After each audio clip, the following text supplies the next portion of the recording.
ഇന്ന് നമുക്ക് നമ്മുടെ ഓണത്തിനുള്ള ശർക്കര വരട്ടി ഉണ്ടാക്കുന്നതാണ് കേട്ടോ വീഡിയോ ഇട്ടിരിക്കുന്നത്.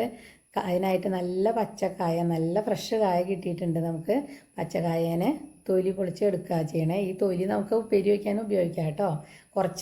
കുറേയൊന്നും നമുക്ക് വയ്ക്കാൻ പറ്റില്ലല്ലോ. കുറച്ചൊക്കെ നമുക്ക് ഉപ്പേരി വയ്ക്കാനായിട്ട് എടുത്ത് വയ്ക്കാം. അതുപോലെ അവിയലിലിടാനും എടുക്കാം. എന്നിട്ട് ഈ കായ തൊലി പൊളിച്ചിട്ട് കുറച്ച് ഉപ്പും മഞ്ഞൾപ്പൊടിയും കൂടി ഇട്ടിട്ടുള്ള വെള്ളത്തിലേക്കാണ് ഇടുന്നത് കറ പോകാനായിട്ട്. അത് നല്ലപോലെ കറ പോകാനിലിട്ടിട്ട് അതിൽ നിന്ന് എടുത്തിട്ട് പിന്നെ നടു കീറിയിട്ടാണ് നമ്മളതിനൊന്ന് ശർക്കര വരട്ടിയുടെ രൂപത്തിൽ അരിയുമല്ലോ. ഇതിപ്പോൾ ഇങ്ങനെ അരിയാനായിട്ട് ഇവിടെ ചേട്ടൻ ഉണ്ടാക്കി തന്നിട്ടുള്ളതാണ് കേട്ടോ. ഈ കായ അരിയണ ഈ സാധനം അത് നമ്മുടെ അതിൻ്റെ കനം അഡ്ജസ്റ്റ് ചെയ്യാൻ പറ്റുന്ന തരത്തിലാണ് ഉണ്ടാക്കിയിട്ടുള്ളത്. അതിൽ അരിയുമ്പോൾ എല്ലാം ഒരേ വലുപ്പത്തിൽ കിട്ടും. എന്നിട്ട് അതിനെ നമുക്ക് മഞ്ഞൾ വെള്ളത്തിൽ തന്നെയാണ് വീണ്ടും ഇട്ടിട്ടുള്ളത്. ആ വെള്ളത്തിൽ നിന്ന് വാരിയെടുക്കാം. അരിപ്പയിൽ കോരിയെടുത്ത് വെള്ളമൊക്കെ നല്ലോണം വാർന്നതിന് ശേഷം, എണ്ണ പൊട്ടിത്തെറിക്കാതിരിക്കാനാണ് വെള്ളമൊക്കെ നല്ലോണം വാർന്നതിന് ശേഷം നല്ല ചൂടായി കിടക്കുന്ന എണ്ണയിലേക്ക് ഇടാണ് കേട്ടോ ചെയ്യുന്നത്. അത് കുറച്ചായിട്ടാണ് വാരിയിടുന്നത്. നമ്മളതിലേക്ക് എണ്ണയിൽ മുങ്ങി കിടക്കണ പോലെ വേണം കേട്ടോ കായ ഇടാനായിട്ട്. ഒരുപാട് അധികം ഇടാൻ പാടില്ല, അപ്പോൾ നമുക്ക് ഇളക്കാൻ പറ്റില്ലല്ലോ. അപ്പോൾ അതിലേക്ക് മുങ്ങി കിടക്കണ പോലെ കുറച്ചായിട്ട് ഇട്ട് നോക്കുകയാണ്. ഇനി ഇത് ഏതെങ്കിലുമൊക്കെ കായ അവിടെ ഇവിടെയും പൊന്തി നിൽക്കുന്നുണ്ടെങ്കിൽ നമുക്കതിനൊന്ന് താത്തി വെക്കാം. എണ്ണയിലേക്ക് താന്ന് കിടക്കണ പോലെ വെക്കാം. ഇളക്കണ്ട കേട്ടോ, ഇട്ട ഉടനെ ഇളക്കണ്ട. അതിൻ്റെ പുറം ഭാഗം ഒന്ന് വെള്ളം വലിഞ്ഞു കഴിഞ്ഞിട്ട് നമുക്ക് ഇളക്കിയാൽ മതി. ഇപ്പം നല്ല കൂടിയ തീയിൽ തന്നെയാണ് ഇട്ടിരിക്കുന്നത്.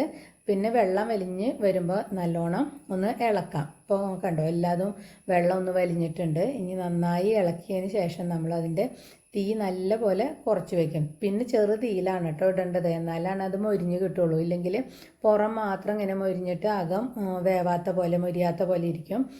അങ്ങനെ ചെറു തീയിലിട്ട് കുറച്ച് സമയം എടുക്കും അത് മൊരിഞ്ഞ് വരാനായിട്ട്. ആയോ എന്ന് അറിയാനായിട്ട് നമുക്ക് അതിൽ നിന്ന് ഒരെണ്ണത്തിന് എടുത്തിട്ട് പൊട്ടിച്ച് നോക്കാം. ഒന്ന് ഞെക്കി നോക്കിയാണെങ്കിലും അറിയും. വായിട്ടില്ലെങ്കിൽ അതിൻ്റെ നടുഭാഗമാണ് ഇങ്ങനെ പിശും തന്നെ ഇരിക്കും. പൊട്ടിച്ച് നോക്കുകയാണെങ്കിലും അറിയാം. പൊട്ടിച്ച് നോക്കിയപ്പോൾ അത് നല്ല പാകമായിട്ടുണ്ട് വറവ്. അപ്പോൾ നമുക്കത് ഒന്ന് കടിച്ചു നോക്കിയാലും അറിയാം കേട്ടോ. ഇനി അതിനെ നമുക്ക് എണ്ണയിൽ നിന്ന് കോരിയെടുക്കാം. നമ്മൾ എണ്ണയിൽ നിന്ന് കോരണ സമയത്ത് തീ കൂട്ടി വെക്കണുണ്ട് കേട്ടോ.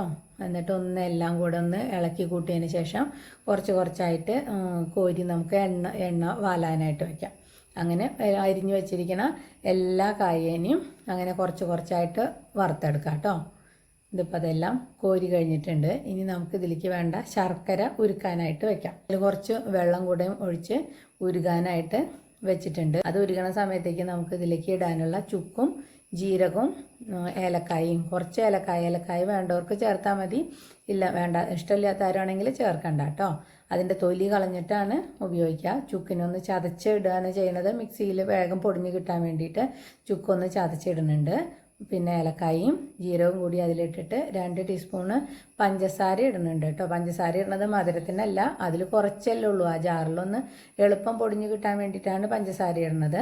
എന്നിട്ട് അത് പൊടിച്ച് വയ്ക്കാം. അപ്പോഴേക്കും നമ്മുടെ ശർക്കര ഉരുകി വന്നിട്ടുണ്ട്. ഉരുകിയ ശർക്കരനെ ഉരുളിയിലേക്ക് ഒഴിച്ച് നല്ല പോലെ ഇനി അതിനൊന്ന് വറ്റി ഒരു നൂൽ പരുവാവണം. ഇതിപ്പോൾ ഇങ്ങനെ തിളച്ച് പൊന്തി വന്നിട്ടുണ്ട്. കുറച്ച് കഴിയുമ്പോൾ ഇങ്ങനെ തൊട്ട് നോക്കുമ്പോഴേ ഇതിങ്ങനെ നോക്കുമ്പോൾ ഒരു നൂലിങ്ങനെ നമ്മുടെ കൈൻ്റെ ഇടയിൽ നിൽക്കുന്നത് ഇങ്ങനെ നോക്കിയാൽ അറിയും. ആ ഒരു നൂല് 1.5 നൂലൊക്കെ ആയാലും കുഴപ്പമില്ല. ആ പരുവത്തിലാവുമ്പോഴാണ് നമ്മൾ കായ അതിലേക്ക്, അപ്പോഴേക്കും നമ്മുടെ കായ വറുത്ത് വെച്ചത് നല്ല ചൂടാറിയിട്ടുണ്ടാവും. അപ്പോൾ അതിലേക്ക് ഇട്ട് ഇളക്കുകയാണ്. അതിൻ്റെ കൂടെ നമ്മൾ പൊടിച്ചു വെച്ചിരിക്കുന്ന ചുക്കും ജീരകവും ഉണ്ടല്ലോ, ആ പൊടിയും കൂടി ഇതിലിടും. ശർക്കര ഉരുകിയതങ്ങനെ വെള്ളം പോലെ ആയിരിക്കുന്ന സമയത്ത് തന്നെ നമ്മളതിൽ പൊടിയിടണം കേട്ടോ. എന്നാലാണ് എല്ലായിടത്തും അത് ഒരുപോലെ പിടിക്കുകയുള്ളൂ. ഇനി നമുക്കിതിനെ കുറച്ച് നേരം കൈവിടാതെ ഇങ്ങനെ ഇളക്കണം. ആ സമയത്ത് തീ ഓഫ് ചെയ്യാം. പിന്നെ ഇനി തീയിൻ്റെ ആവശ്യമില്ല. ഇതിലേക്ക് ഞാൻ പിന്നെ കുറച്ച് നെയ്യും കൂടെ ചേർക്കുന്നുണ്ട്. നെയ്യും ആവശ്യമുള്ളവർ മാത്രം ചേർത്താൽ മതി. വളരെ കുറച്ചാണ് കേട്ടോ ഇടണുള്ളൂ. ഇഷ്ടമുണ്ടെങ്കിൽ മാത്രം ഇട്ടാൽ മതി, വേണ്ടാത്തവർക്ക് ഇടണ്ട കേട്ടോ. ഇപ്പോൾ ഇതിലെ ശർക്കര കണ്ടു ഇങ്ങനെ ഉരുകി വെള്ളമായ പോലെ തന്നെയാണ് ഇരിക്കുന്നത്. ഇനി അത് ചൂടാറുമ്പോൾ ശരിക്കും കട്ടിയായിട്ട് കായലൊക്കെ ഇങ്ങനെ പറ്റി പിടിച്ച് കിട്ടും. അതിന് വേണ്ടിയിട്ട് നമുക്കത് കുറച്ച് നേരം ഒന്നിങ്ങനെ ഇളക്കണം. ഇപ്പോൾ ഇത് കട്ടിയായി തുടങ്ങിയിട്ടുണ്ട്. ഇത് ഇളക്കാതിരുന്ന ആകെ കൂടെ എല്ലാം കൂടെ ഒരു കട്ടയായിട്ടിരിക്കും. ഇളക്കി വന്നാലാണ് അതിങ്ങനെ ഉതിർന്ന് ഓരോന്നായിട്ട് ഇങ്ങനെ വരുള്ളൂ. ഇപ്പം നമ്മുടെ ശർക്കര വരട്ടി എല്ലാം ഒന്നിലൊന്ന് തൊടാണ്ട് ഇങ്ങനെ ഓരോ പീസായിട്ട് കിട്ടിയിട്ടുണ്ട്. അപ്പോൾ എല്ലാവരും ഇതൊന്ന് ഉണ്ടാക്കി നോക്കുക കേട്ടോ.